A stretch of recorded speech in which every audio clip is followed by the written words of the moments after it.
3 days after September 11, 2001, I joined the FBI as a language specialist for several Middle Eastern languages. And the only reason I joined the Bureau was our government was out there pleading to have everyone with fluency in these languages to join them in their war against terrorists. I have taken the oath to protect my new country against all enemies. And this was my chance to serve my country. I assumed the enemy was foreign.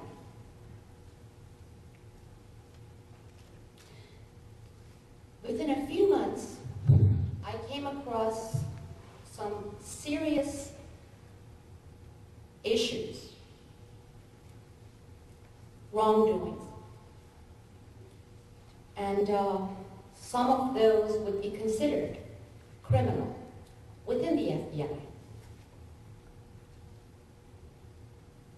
Some of those involve security breaches, 9/11 related cover-ups, and sabotaged intelligence operations. In one case, due to the pressure from the State Department and the Pentagon,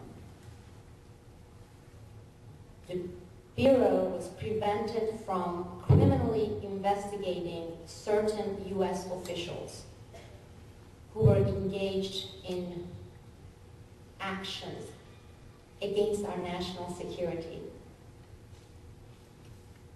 having loyalties to other governments.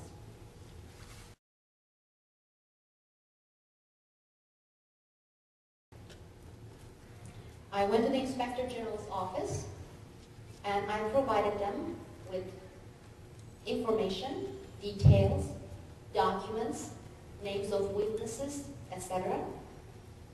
And they said they were going to investigate it and issue a report and address these problems that I had reported and my wrongful termination.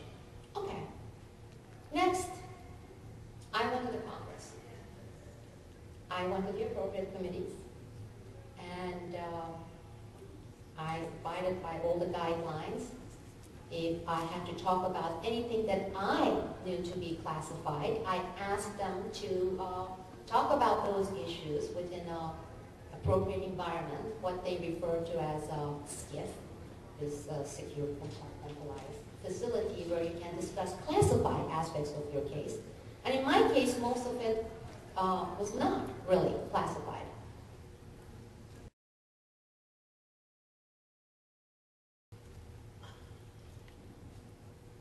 Yes, they classified my date of birth. They classified the universities I attended. Again, another piece of information you divulged, violating the Justice Department's secrecy and classification order. They classified the degrees I have.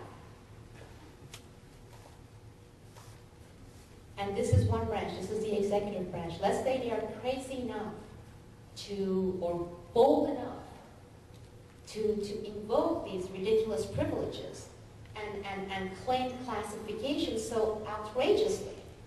But, on the other hand, we had the court. We had our other branch that said, okay, do so. In fact, this particular judge had one line saying, I know this is draconian, but who am I to argue with the government, in this case the FBI, on matters related to national security? This was similar to the responses we were getting from the Congress.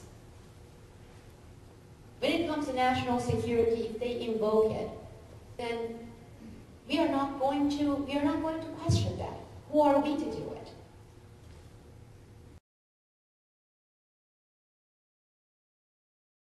And unfortunately, due to the state of our mainstream media, the general public doesn't perceive this as something that affects them, impacts their lives, impacts their freedom.